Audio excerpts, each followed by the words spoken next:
ಮಂಡ್ಯ ಜಿಲ್ಲಾ ಒಳಾಂಗಣ ಕ್ರೀಡಾಂಗಣದ ಆವರಣದಲ್ಲಿ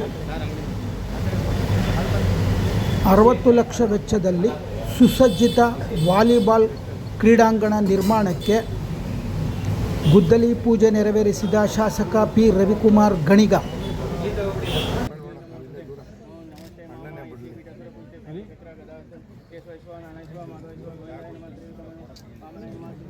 ತಗಿಲಿ ಬಿಡ್ರಿ, 2 ನಿಮಿಷ ಸ್ಟಾಪ್ ಮಾಡ್ಬಿಟ್ಟು ತಗಿಲಿ.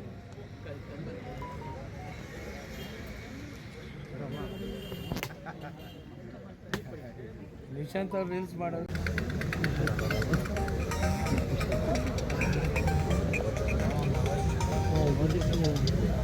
ಹಿಡ್ಕಡೆ ಗೊತ್ತು.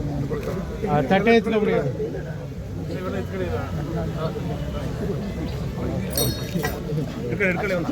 ಬಿಡಿ ಬಿಡಿ, ಬನ್ನಿ ಈ ಕಡೆ ಬನ್ನಿ, ಇನ್ನೂ ಹಿಂದಕ್ಕೆ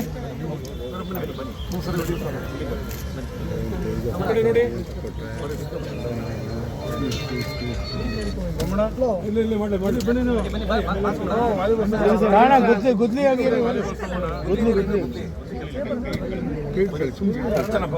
ನಮ್ಮ ವಾಲಿಬಾಲ್ ಕ್ರೀಡಾಂಗಣ ಸರಿಮಿ ಸ್ಟೇಡಿಯಮಲ್ಲಿ ಯಾವುದೇ ಆದಂಥ ಸೂಕ್ತವಾದಂಥ ಗ್ರೌಂಡ್ ಇರಲಿಲ್ಲ.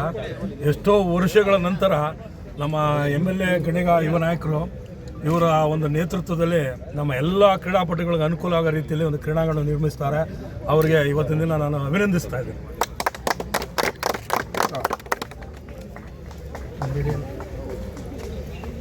ಮಂಡ್ಯ ನಗರದಲ್ಲಿ ವಾಲಿಬಾಲ್ ಒಂದು ಹೊಸ ಕ್ರೀಡಾಂಗಣವನ್ನು 60 ಲಕ್ಷ ರೂಪಾಯಿಯಲ್ಲಿ ಬಿಡುಗಡೆ ಮಾಡಿ ಟೆಂಡರ್ ಆಗಿ ಇವತ್ತು ಭೂಮಿ ಪೂಜೆ ಮಾಡಿದ್ವಿ.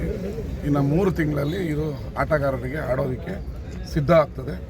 ಅದರ ಪ್ರಯುಕ್ತ ಒಂದು ಒಳ್ಳೆಯ ವಾಲಿಬಾಲ್ ಟೂರ್ನಮೆಂಟನ್ನು ಕೂಡ ಆಯೋಜನೆ ಮಾಡ್ತೀವಿ ಈ ಕ್ರೀಡಾಂಗಣದ ಉದ್ಘಾಟನೆಯ ವಿಚಾರವಾಗಿ.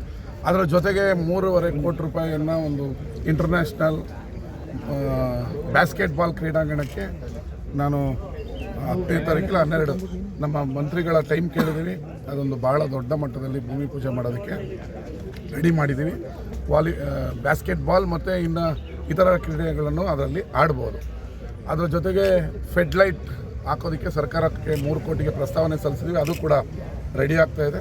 ಅದು ಬಂದಿದ ತಕ್ಷಣ ವಿಶ್ವೇಶ್ವರಯ್ಯ ಸ್ಟೇಡಿಯಂಗೆ ಫೆಡ್ಲೈಟನ್ನು ಹಾಕ್ತೀವಿ.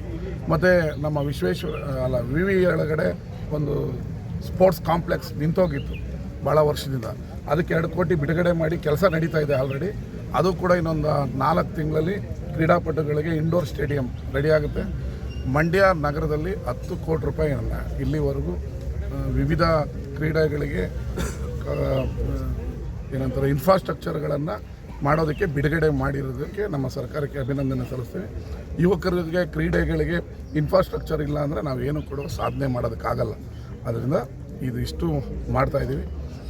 ಇನ್ನೊಂದು ಖೇಲೋ ಇಂಡಿಯಾಗೆ ಜಾಗ ಕೊಟ್ಟಿದ್ದೀವಿ ಇಲ್ಲಿ ಕಲ್ಲಳ್ಳಿಯಲ್ಲಿ.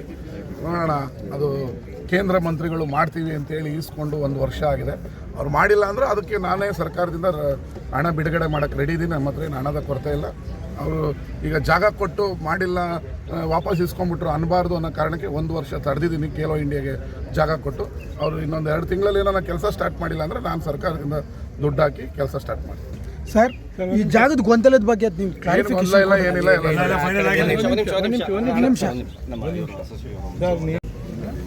ನಮ್ಮ ರಿಕ್ವೆಸ್ಟ್ ಏನು ಅಂತಂದರೆ, ಕಂಪ್ಲೀಟ್ ಏರಿಯಾ ಸ್ಪೋರ್ಟ್ಸ್ ಗ್ರೌಂಡ್. ಈ ಸ್ಪೋರ್ಟ್ಸ್ ಗ್ರೌಂಡಲ್ಲಿ ನಾವು 4-5 ವರ್ಷದಿಂದ ಇಲ್ಲಿ ವಾಲಿಬಾಲ್ ಆಡಿಸ್ಕೊಂಡು ಈಗ ಸ್ಟೇಡಿಯಂ ಕಂಪ್ಲೀಟ್ ವಾಲಿಬಾಲ್ ಸ್ಟೇಡಿಯಂ ಮಾಡಬೇಕು ಅಂತೇಳಿ ಹಿಂದಿನ ಸರ್ಕಾರದಲ್ಲಿ ಅಪ್ರೂವ್ ಮಾಡಿಸಿ ಪ್ಲ್ಯಾನ್ ಮಾಡಿಸಿ ಅದು ನಿರ್ಮಿಸಲಿಕ್ಕೆ ಅಂದ್ರೆ ಪ್ಲ್ಯಾನ್ ಮಾಡಿ 65 ಲಕ್ಷ ರೂಪಾಯಿಗೆ ಪ್ಲ್ಯಾನ್ ಎಲ್ಲ ಕೊಟ್ಟಿದ್ದು. ನೀವು ಅದನ್ನು ಒಪ್ಕೊಂಡಿದ್ರಿ, ಆಯಿತು ಪ್ರಯತ್ನ ಮಾಡ್ತೀವಿ ಅಂತ ಸ್ಟೇಟ್ಮೆಂಟ್ ಕೊಟ್ಟಿದ್ದೀವಿ. ನಾವು ಕೊಟ್ಟಿದ್ದೆ ಪೇಪರ್ ಸ್ಟೇಟ್ಮೆಂಟ್ ಕೊಟ್ಟಿದ್ದೀವಿ, ರೆಕಾರ್ಡ್ ಕೊಡ್ತೀವಿ. ದಯವಿಟ್ಟು ನಮ್ಮ ರಿಕ್ವೆಸ್ಟ್ ಇಷ್ಟೇ, ನೀವು ಮಾಡ್ತಿರೋ ಸಂತೋಷ. ಕಂಪ್ಲೀಟ್ ಈ ಏರಿಯಾನ ವಾಲಿಬಾಲ್ಗೆ ಬಿಟ್ಕೊಡಿ ಪ್ಲೀಸ್. ಜೊತೆಗೆ ಕನ್ನಡ ಭವನ ಕಟ್ಟಿಸಿ, ಅದ್ದೂರಿ ಕನ್ನಡ ಭವನ ಕಟ್ಟಿಸಿ, ಒಳ್ಳೆ ಸ್ಥಳದಲ್ಲಿ ಕಟ್ಟಿಸಿ, ಜನಗಳು ಓಡಾಡೋ ಸ್ಥಳದಲ್ಲಿ ಕಟ್ಟಿಸಿ.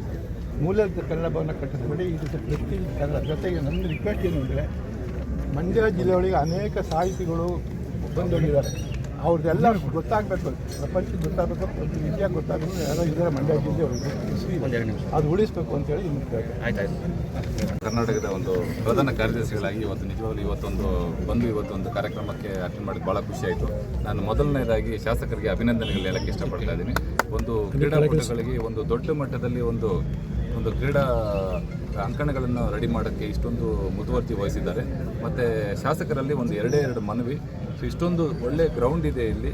ಈ ಒಂದು ಕ್ರೀಡಾ ಸಂಕೀರ್ಣದಲ್ಲಿ ಏನು ಕ್ರೀಡಾ ಚಟುವಟಿಕೆಗಳಿಗಿದೆ ಆ ಚಟುವಟಿಕೆಗಳಿಗೆ ಮಾತ್ರನೇ ಅವಕಾಶ ಮಾಡಿಕೊಡಿ. ಮತ್ತು ಮುಂದಿನ ದಿನಗಳಲ್ಲಿ ಇವಾಗ 60 ಲಕ್ಷ ಏನು ನೀವು ಈಗ ದೊಡ್ಡ ಮಟ್ಟದಲ್ಲಿ ಇಲ್ಲೊಂದು ಗ್ರೌಂಡ್ ಮಾಡಿಸ್ಕೊಡ್ತಾ ಇದ್ದೀರಾ ಸರ್, ಇದು ವಾಲಿಬಾಲ್ ಕ್ರೀಡೆ ಆ್ಯಕ್ಚುಲಿ ಒಳಾಂಗಣ ಕ್ರೀಡೆ ಇದೆ. ಆ್ಯಕ್ಚುಲಿ ವಾಲಿಬಾಲ್ ನಮ್ಮ ಇಂಡೋರ್ ಕ್ರೀಡೆ ಇದು. ಸೊ ನಮಗೆ ಇಂಡೋರ್ಗಳೇ ತುಂಬ ಕಡಿಮೆ ಆಗಿಬಿಟ್ಟಿರೋದ್ರಿಂದ ಮುಂದಿನ ದಿನಗಳಲ್ಲಿ ಇದೊಂದು ದೊಡ್ಡ ಮಟ್ಟದಲ್ಲಿ ಒಂದು ಕ್ರೀಡಾಂಗಣ ಆಗಿದ್ರೆ, ಒಳಾಂಗಣ ಕ್ರೀಡಾಂಗಣ ಆದರೆ ಒಂದು ನ್ಯಾಷನಲ್ ಲೆವೆಲ್ ಟೂರ್ನಮೆಂಟ್ಗಳು ಮಾಡೋಕ್ಕೆ ಭಾಳ ಅವಕಾಶ ಆಗುತ್ತೆ ಅಂತ ಒಂದು ಮನವಿ. ಓಕೆ, ಇದು ಏನಕ್ಕೆ ಉಪಯೋಗ ಒಂದು ಒಳ್ಳೆ ಗ್ರೌಂಡ್ ಆಡಕ್ಕೆ ನಾವು ಒಳ್ಳೆ ಗ್ರೌಂಡಲ್ಲಿ ಆಡೋಕ್ಕೆ ಆಗಲಿಲ್ಲ ಸರ್. ನಾವು ಒಳ್ಳೆ ಗ್ರೌಂಡಲ್ಲಿ ವಾಲಿಬಾಲ್ ಆಡೋಕ್ಕೆ ಆಗಲಿಲ್ಲ.